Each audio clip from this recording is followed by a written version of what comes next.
Halo semua, salam sejahtera Malaysia, tuan-tuan dan bapak yang amat dihormati, saudara-saudara semua.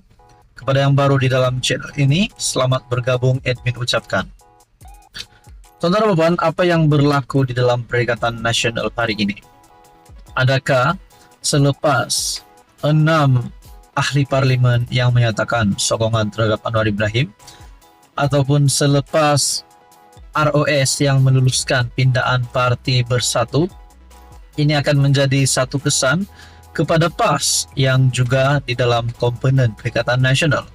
Nah, ada yang cakap PAS dan Bersatu sudah tidak sehaluan. Ada juga klaim bahawa Bersatu dan PAS tidak lama lagi akan berpisah. Disebabkan banyak spekulasi lah. Contohnya, selepas kita dapat lihat kejatuhan Bersatu, bukan sedikit 6 ahli parlimen Bersatu yang menyatakan sokongan terhadap kerajaan.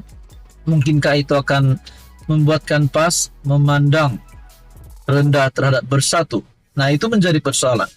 Namun saudara-saudara, kalau kita nak cakap PAS dan Bersatu bergaduh, kita tidak boleh simpulkan. Tetapi kalau kita persoalkan mungkin boleh. Adakah PAS dan Bersatu sedang bergaduh? Saudara-saudara, bercakap tentang PAS dan Bersatu, saya mendapat maklumat yang bercakap ataupun ada dakwaan pemimpin PAS mengambil wang milik Bersatu. Seperti yang kita tahu, akaun Bersatu dibekukan, dan juga kita dapat lihat di dalam dakwaan ini yang berkata pemimpin PAS mengambil uang milik Bersatu. Apa sudah jadi? Rupanya di dalam artikel yang menyebut nama Hamzah Zainuddin, tunggu tindakan pihak Hamzah sangkal audio fitnah dikaitkan dengan adik. Setiausaha Sulit Ahmad Ikhwan Fadli berkata, tiada seorang pun adik Hamzah Zainuddin terlibat dalam politik. Pegawai Hamzah Zainuddin sangkal audio tular yang dikaitkan dengan adik pemimpin Bersatu itu, manakala Tuan Ibrahim menyifatkan dakwaan itu sebagai pelik. Pihak Hamzah Zainuddin menyangkal audio tular yang dikaitkan dengan adik beliau berhubung dakwaan pemimpin PAS mengambil wang milik Bersatu. Setiausaha sulitnya Ahmad Ikhwan Fadli menyifatkan audio tersebut audio yang fitnah yang direka bagi melaga-lagakan pemimpin PN. Menurut pegawai kepada Setiausaha Agung Bersatu, tiada seorang pun adik Hamzah terlibat dalam politik. Ini fitnah jahat daripada pihak yang defisit nilai moral, lebih-lebih lagi ketika kita baru saja menyambut Syawal yang mulia, katanya di platform media sosial X. Ikhwan turut menegur media yang tidak membuat semakan terlebih dahulu, menyifatkan ia sebagai sesuatu yang malang. Tunggu tindakan seterusnya, katanya. Sejak semalam tular suatu rakaman suara di TikTok mendakwah pemimpin PAS tertentu antara individu yang mengambil uang milik Bersatu. Menurut laporan media, individu yang membuat dakwaan itu didakwa adik kepada Hamzah.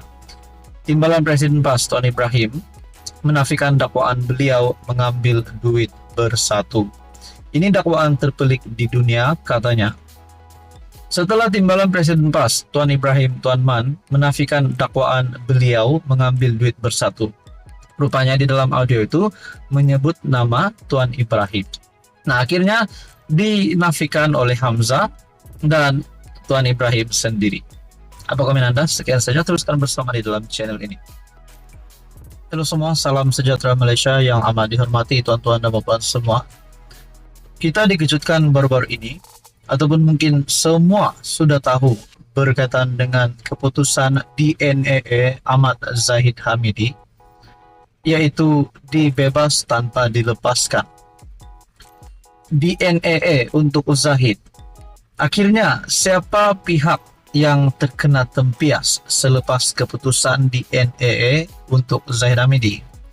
Sudah pasti AGC dan juga SPRM yang akan menjadi pihak bukan dikecam namun diberikan persoalan. Kenapa Ahmad Zahid Hamidi diberikan DNAA?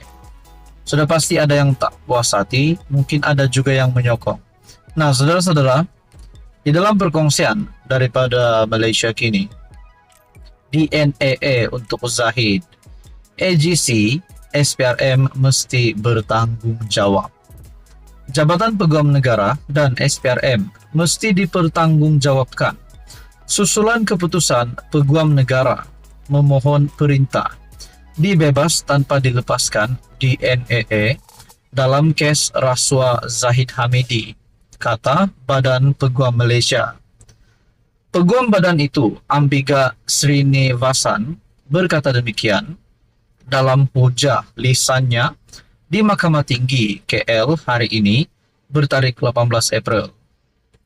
Badan Peguam mohon kebenaran untuk memulakan semakan kehakiman bagi membatalkan DNAA dalam kes melibatkan dana jutaan ringgit Yayasan Akal Budi. Ambiga berkata, tindakan itu bukan bersifat akademik kerana jika keputusan AG ditolak, pihak pendakwaan terpaksa meneruskan perbicaraan. Ini untuk memperbetul keadaan, oleh itu kami mengundang mahkamah untuk berbuat demikian dengan memberi kebenaran. Begitu banyak kerja telah dibuat untuk perbicaraan itu, dan ini untuk memastikan pentadbiran keadilan, pelaksanaan undang-undang demi keadilan semata-mata, katanya.